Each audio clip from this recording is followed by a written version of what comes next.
Well, I don't think we think enough about how hard it is to actually do interesting and successful things. And so this is a real issue that I got into in that original book, where young people in particular would write their own script for, this is how I want the world to work. This is how, I want to run this thing and I want it to be really successful and I want X, Y, and Z, and here's what I want to be important for this. But the reality is everything that is worthwhile is really, really hard, and it's often really, really specific. And so I'm always telling young people something very similar. Before you make your plan for how you're going to execute, becoming a book author, for example, which a lot of people ask me about. Go talk to authors, figure it out. Figure out what the actual reality is of what matters and how people succeed. Don't write your own script with the answers that you want it to be, because often there's a real conflict. Because it's easy to come up with some plan where you're like, I'm going to do X, Y, and Z, I'm going to write 20 pages a day, and something that's kind of hard but not too hard, and you think it's going to be fun, and it might have nothing to do with how that industry works. But on the other hand, if you can get the intelligence, maybe by interning with someone who can actually teach you about the field you really care about,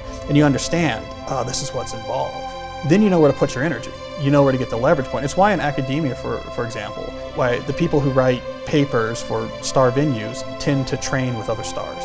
Because you just learn, right? If you're at MIT in the sciences, you're going to learn from people that this is what they do. They write papers for the top places. They know how to do it. The mindset's all built around it. You can see what they pay attention to and what they don't pay attention to. And that type of apprenticeship actually matters.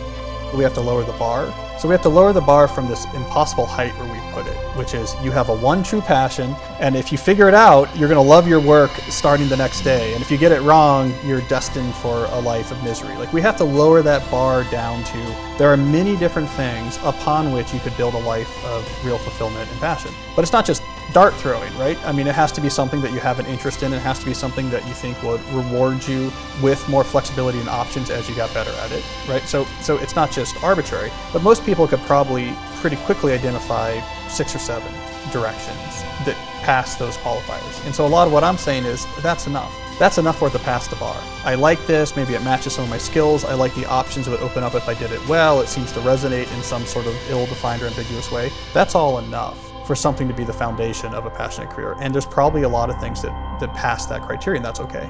I say you should look to, let's say, professional musicians, professional athletes, professional chess players, people who have to get good in a world that has a well-defined competence hierarchy, where you have a chess ranking and you can't run away from it. You have a batting average, right? You can't get away from it. Watch how they train. Because in their world, there's a lot of effort that has gone into how do you systematically improve. And what you see is that they deliberately practice. And there's really no shortcut to deliberate practice to gaining mastery in almost any field, but in knowledge work in particular, so in this sort of whole array of sort of various creative and other types of professions, we don't think that way, and people don't actually do a lot of this sort of systematic practice. And so that's why in So Good They Can't Ignore You, I go and I hang out with a professional guitar player. And I say, okay, I want to watch you practice. And in this case, there's actually a good reason to do so, because this is someone who started playing guitar at the same time that I started playing guitar. And at the age where I was not that great, I played in a rock band, and we were like, okay, he had a record deal and was being heralded as like this talent, right, in new acoustic guitar playing. So I said, great, I want to understand, why did he become really, really good? And I didn't. Watching him practice in this sort of musician's frat house he lived in Boston with all these other musicians, answered the question 100%. He was so intense when he was practicing the guitar that he would forget to breathe. So he'd be doing this, he was trying to get a lick faster. So the way he got the lick faster is, let me play it about 10% faster than I can comfortably play it. And he was so concentrated that he'd forget to breathe, and so he would do these ragged gasps every once in a while when his body would force him to take in air. That's the whole difference. I never did that. That's stretching. You're like, what I need to do is be better at this lick, and so I'm going to push myself beyond where I'm comfortable.